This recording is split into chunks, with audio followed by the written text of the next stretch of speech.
On October the 3rd, 2020, the second wave protests of EndSARS began in Nigeria. So what is the EndSARS protest? And what is SARS?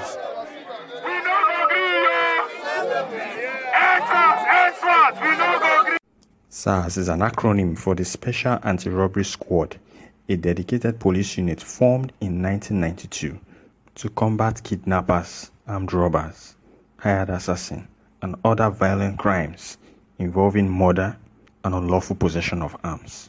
Over time since 2010, the unit has been implicated in widespread human rights abuses, extrajudicial killings, torture, arbitrary arrests, unlawful detention, and extortion from Nigerian citizens.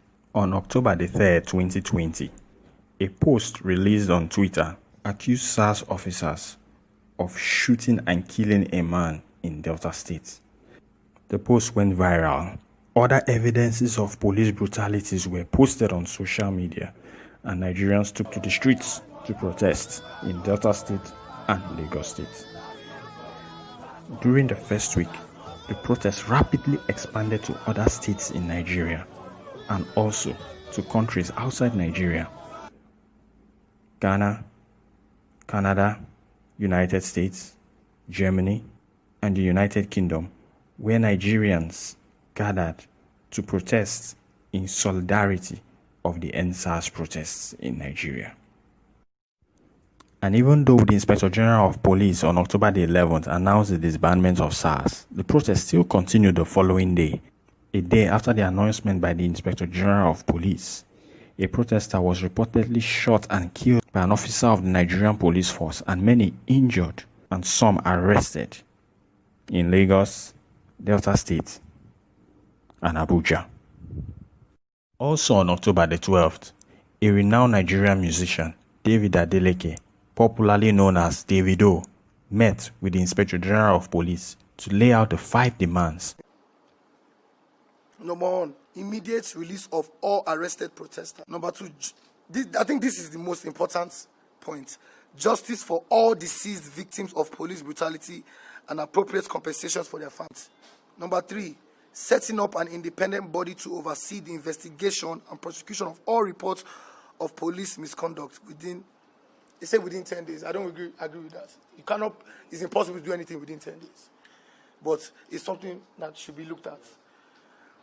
In line with the new Police Act, which they just signed, even before this, psychological evaluation and retraining of all disbanded SARS officers before they can be redeployed. Increase police salary so that they are adequately compensated for protecting lives and property of citizens. I've seen a video of one police barrack. A beggar cannot stay there. As the protests entered its second week, Nigerians continued in their peaceful protests all across the nation to lay their demands, and their demands were clear. Here is one of the scenes of the protests at Lekki in Lagos State.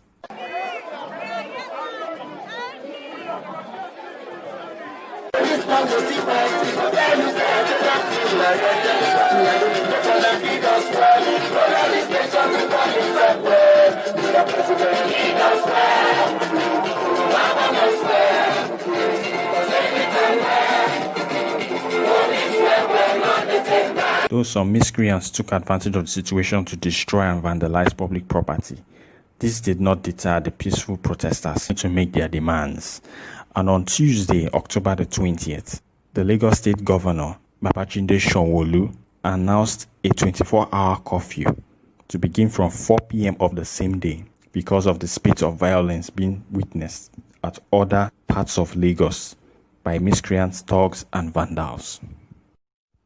But to everyone's amazement, at about 7 p.m. on October the 20th, Nigerian army officers opened fire to disperse crowds of unarmed protesters in Lekki, as the most peaceful protest centers of the EndSARS movement in Lagos State. You know, you got a patrol.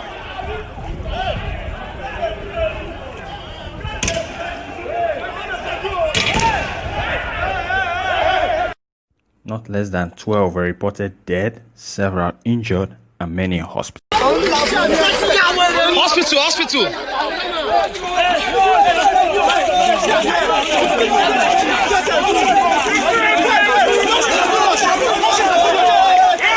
This did not deter the protesters. October the 20th, an unforgettable day in Nigeria's history, has now been branded Black Tuesday. Where do we go from here? Nigeria will never be the same again. Because despite the second wave protests which began on October the 3rd, the Lekki massacre of October the 20th will never be forgotten in Nigeria's history.